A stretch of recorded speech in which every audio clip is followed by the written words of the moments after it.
Я Саитова Рамиля, кандидат на должность главы Республики Башкортостан. Сегодня 12 июня 2019 года.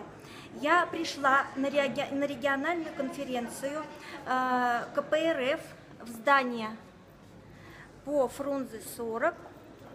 Очень хочет рядом со мной отметиться. Скажите, пожалуйста, кто вы? Ну, я видела этого милого человека, я его видела в офисе регионального КПРФ. Проходим дальше, поскольку меня уже не пустили, я с ситуацией знакома. Вот. Подтвердите, пожалуйста, что я не допущена.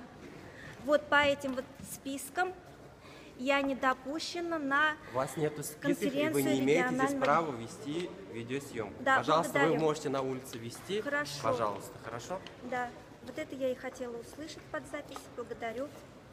Не буду Всего спорить, хорошего, до свидания. Хорошо. нарушать покой коммунистов, которые кулуарно в нарушении устава будут выдвигать своего кандидата на должность главы Республики Башкортостан.